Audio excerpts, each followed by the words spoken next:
TV ప్రసారాలను నిలిపివేయటం చట్టరీత్యా నేరం. సాక్షి టీవీ ప్రసారాల కోసం మీ స్థానిక కేబుల్ ఆపరేటర్ను వెంటనే సంప్రదించండి.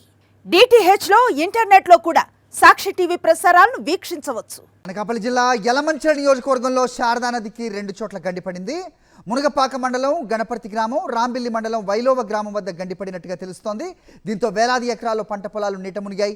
గజపతి, యాదగిరిపాలెం, చూచుకొండ గ్రామాల్లో ఇళ్లలోకి సైతం నీరు చేరడంతో మోకాళ్ళ లోతు నీటిలో ప్రజలు తీవ్ర అవస్థలు ఎదుర్కొంటున్నారు. వరద నీరు ఉధృతంగా ప్రవహిస్తుండటంతో పలు గ్రామాలకు రాకపోకలు నిలిచిపోయాయి. ప్రచార ఆర్భాటం తప్ప బాధితులకు సాయం చేయని కూటమి ప్రభుత్వం తూతూ మంత్రంగా పునరావాస కేంద్రాలు ఏర్పాటు చేసింది. నిజమైన బాధితులకు సాయం అందకపోవడంతో బాధితులు ఎదురు చూస్తున్నారు. తుఫాన్ వల్ల కురిసిన భారీ వర్షాలకు శారదా నది ఉగ్రరూపం దాలుస్తోంది. యలమంచిలి నియోజకవర్గం, మునగపాక, రాంబల్లి మండలాల్లో చాలా గ్రామాలు ముంపుకు గురయ్యాయి.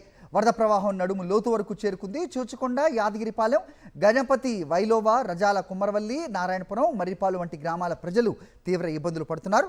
4 రోజుల నుంచి అవస్థలు పడుతున్నా అధికారులు పట్టించుకోవడం లేదని వాపోతున్నారు. యాదగిరిపాలెంలో పేరుకే పునరావాస కేంద్రం ఏర్పాటు చేసిన ప్రభుత్వం కనీసం టీ కూడా ఇవ్వలేదంటున్న గ్రామస్తులతో మా ప్రతినిధి నాయుడు మాట్లాడారు. అనకాపల్లి జిల్లాలో శారదా నది పరివాహక ప్రాంతంలో చాలా గ్రామాలు నీట మునిగాయి. అలాగే వేలాది ఎకరాల్లోని పంట నీట మునిగింది. ప్రస్తుతం మనం మునగపాక మండలం యాదగిరిపాలెంలో ఉన్నాం. ఈ యాదగిరిపాలెం మొత్తం ఈ 3 రోజుల పాటు పడిన భారీ వర్షాలకు మునిగిపోయింది. గ్రామంలో నీరు నడుము వరకు చేరుకున్న పరిస్థితి కనపడుతుంది. ఊరు కూడా మునిగిపోవడమే కాకుండా ఊర్లో ఉన్న పంట పొలాలు కూడా పూర్తిగా మునిగిపోయి వంగిపోయిన పరిస్థితి కనపడుతుంది. ఈ 3-4 రోజుల నుండి కూడా యాదగిరిపాలెం ప్రజలు ఎలాంటి ఇబ్బందులు పడుతున్నారు అనే విషయాలు మనతో మాట్లాడడానికి గ్రామస్తులు. చెప్పనమ్మా, ఈ ఊర్లోకి నీరు చేయడం వల్ల ఎలాంటి ఇబ్బందులు కదండి. సొమ్ములు సేల్లో ఉన్నాయి, సేల్లో వాటిని తోలి తెచ్చుకుంటే పరిస్థితి కూడా లేకపోయింది. అవన్నీ రాత్రి 12 గంటల వరకు తోలి తెచ్చుకున్నాము. ఈ చూస్తే అక్కడ ఉన్న వాళ్ళు ఇక్కడికి వస్తున్నారో లేదో తెలియలేదు, సొమ్ములు ఎలా ఉంటున్నాయో తెలియలేదు. చాలా ఇబ్బందులు పడిపోయాము. ఇబ్బందులు వరిసేన పెట్టుకున్నాం. అంతే ఇప్పుడు 4-3 చుట్లు ఏటమ్మా మందులు కొట్టుకోము. ఇప్పుడు శుభ్రం మునిగిపోయి ఉన్నాయి. ఈ ఏదో బోర్డు ఆశపడ్డాము, ఆ ఆశ మాకు వచ్చి ఇలా కంపడలేదు. ఇప్పుడు అదేమో కొన్ని భూములు మాకు ఎకరా 50 సెంట్లు భూమి ఉడుచుకున్నాం అంతే. దానికి ఆన్లైన్లో లేదంటారు. ఇప్పుడు దానికన్నా రాసుకుందాం అంతే, వచ్చేది పరిస్థితి అంపడలేదు. ఆన్లైన్లో ఉంటేనే వస్తుంది అంటారు. మరి ఏటో మా పరిస్థితి దేనికి కూడా అర్థం అవ్వలేదండి. పంట పెట్టినా ఒక సొమ్ములు మేపుకున్నా మాకు గిట్టుబడి అవ్వలేదు. ఇలాగే వ్యవసాయం పెట్టుకున్నా ఇలాగే ఏడాదికి 2 చుట్లు 3 చుట్లు అర్థం వచ్చి ఇలా పోతుంది. దేనికి కూడా మేము ఇదే ఇలా పోతున్నాము. చాలా ఇబ్బందులు పడిపోతున్నాం. సొమ్ములతో ఇబ్బంది, మనుషులతో ఇబ్బంది, పిల్లలతో అటు చాలా నరకం అనిపించామండి. పశువుల పరిస్థితి ఏంటి? ఇప్పుడు పశువులకు అసలు మేత లేదు సార్. ఎందుకంటే శారదా నది గొట్టికి మొత్తం పశువులన్నీ ఎక్కించేయడమేనండి. కనీసం పీడి కానీ ఏది కానీ ఇప్పుడు వచ్చి అయితే సప్లై చేయలేదు ప్రభుత్వం వారు. నేను సాయంత్రం అయితే వచ్చి కొంతమంది అధికారులు వచ్చి రమ్మంటే కొంతమంది వచ్చారు. వచ్చి మీద ఎక్కించారు చెప్తే కానీ పశువులు అయితే మొత్తం శారదా నది గొట్టిపై ఎక్కించడం జరిగింది. పీడి కానీ ఏమి కానీ ఇస్తామంటున్నారు కానీ నిన్న నుంచి ఇవ్వట్లేదు. అలాగే మాకు తెలిసి వచ్చిన ప్రతి సంవత్సరం 2-3 సార్లు వరద అయితే వస్తుంది. గత 2014లో చంద్రబాబు నాయుడు గారు సీఎం గారు ఇక్కడికి వచ్చి చూచుకొండ గణపర్తి వచ్చి ఈ ములిపోయిన చూచుకొండ గణపర్తి మెల్లిపాక ఈ ప్రాంతం పల్లంగా ఉంది కదా, దీనికి G+1 యాదగిరిపాలెం కూడా ప్రైవేట్ చేస్తూ ఉన్నారు. అలాగే ఎన్నోసార్లు మన సర్పంచ్ గారు కానీ అలాగే ఎంపీటీసీలు కానీ అర్జీ పెట్టడం జరిగింది. అప్పటికి ఈరోజు కూడా ఈ G+1 అన్నది రావట్లేదు. ములిపోతే కింద ఫ్లోర్ మొత్తం ములిగిపోవడం జరుగుతుంది. ఈ G+1 ఇస్తారని గత 10 సంవత్సరాలుగా ఆయన మాకు చిన్న మాట ఇచ్చారు. చూచుకొండ ఉదుతో పనికి వచ్చి అప్పటికిప్పుడు కూడా ఏం కూడా మనకి రాలేదని మనవి. ఎలాంటి ఇబ్బంది పడుతుంది ఈ 4 రోజులు? ఎలాంటి ఇబ్బంది పడుతుంది అసలు మీకు?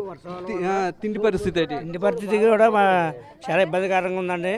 మెయిన్ పశువులకు బాగా ఇబ్బందికరంగా ఉందండి. పశుదానం లేదు. నిన్న సాయంత్రం వచ్చి ఇవాళ ఉదయం 6 గంటలకల్లా మీకు రప్పిస్తామని చెప్పారు. ఇప్పుడు వచ్చి మన పశువులకి దానా రాలేదు. అధికారులు ఎవరైనా వచ్చినారా? చూసారా? వచ్చి ఏం చెప్తున్నారు? వస్తాను ఇది చెప్తుండ్రండి. ఇక వస్తాం తెస్తాం అంటున్నారు కానీ రావడం కంపలేదు. బోర్డు బాధలు పడిపోతున్నారు. మరి అంచేత ప్రభుత్వం ఏదో దిగొచ్చి కొంచెం చాలా సహకారం చేయాలి కానీ మావేం చేసామండి. శాతం అంతా పోతుండ్రు, సరే శాతం అంతా పోతుండ్రు. అంతేగాని చేసే రోజులు చెయ్యాలి, కానీ మనం ఏం చేయగలండి? ప్రభుత్వం చేతిలో ఉన్నప్పుడు ఏదో రెండో పరిస్థితే చాలా ఒక్కొక్క మీద కట్టి మొనాలు బట్టి గిజని లేవు. నిన్న పొద్దే గట్ల నుంచి దేతిరేనంత గుళ్ళో దొంగన్నాం. గుళ్ళో దొంగన్నప్పుడు తెల్లారి గట్ల వెళ్ళి మూటలో ముళ్ళు కొట్టుకొని మీదకి ఇసురుకున్నాం. అది ఆమెకి 6 గంటల నుంచి ఉదయం 6 వరకు ఉన్నారు. 6 వరకు అంతా వచ్చేస్తున్నాయి, టిఫిన్లు వచ్చేస్తున్నాయి. జనాభా ఉంటారు మీ ఊర్లో? ఇంచుమించు మా ఊరు ఓటర్ల పరంగా అయితే 500 ఓటర్లు అండి. చిల్ల పిల్ల అందరు కలిపితే అయితే ఒక 800 మంది ఉంటారు. పెద్దలు చిన్నలు అందరు కలిపి ఓటర్ సత్సంగా అయితే 500 మంది. అయితే మాత్రం నేను సాయంత్రం నుంచి కానీ ఫుడ్ కానీ ఏవి కూడా ఎలా చేయలేదు. ఈ రోజు ఎలా చేస్తామన్నారు, ఇంకా ఇప్పుడు వచ్చి ఏమి రాలేదు. కనీసం టీ నీళ్లు కూడా ఇవ్వలేదని ప్రజలంతా కూడా తిండి లేక, అలాగే పశువులకి దానా లేక తీవ్రమైన ఇబ్బందులు పడుతున్నామని హుదూద్ సమయంలో చంద్రబాబు నాయుడు తమ గ్రామానికి వచ్చి G+1 అపార్ట్మెంట్లకు అనుమతిస్తామని చెప్పి హామీ ఇచ్చారని, ఆ హామీ ఇప్పటికీ అలాగే ఉండిపోయిందని, ఇప్పటికైనా ప్రభుత్వం స్పందించి తమ గ్రామంలో ఉన్న నీటిని తొలగించే ప్రయత్నం చేసి చంద్రబాబు నాయుడు ఇచ్చిన హామీ ప్రకారం G+1 ఏర్పాటు చేయాలని ఇక్కడ ఉన్న గ్రామస్తులంతా కూడా డిమాండ్ చేస్తున్నారు. కెమెరామెన్ శంకర్తో నాయుడు, యాదగిరిపాలెం నుంచి. సాక్షి టీవీ ప్రసారాలను నిలిపివేయడం చట్టరీత్యా నేరం. సాక్షి టీవీ ప్రసారాల కోసం మీ స్థానిక కేబుల్ ఆపరేటర్ని వెంటనే సంప్రదించండి. DTHలో ఇంటర్నెట్లో కూడా సాక్షి టీవీ ప్రసారాలను వీక్షించవచ్చు.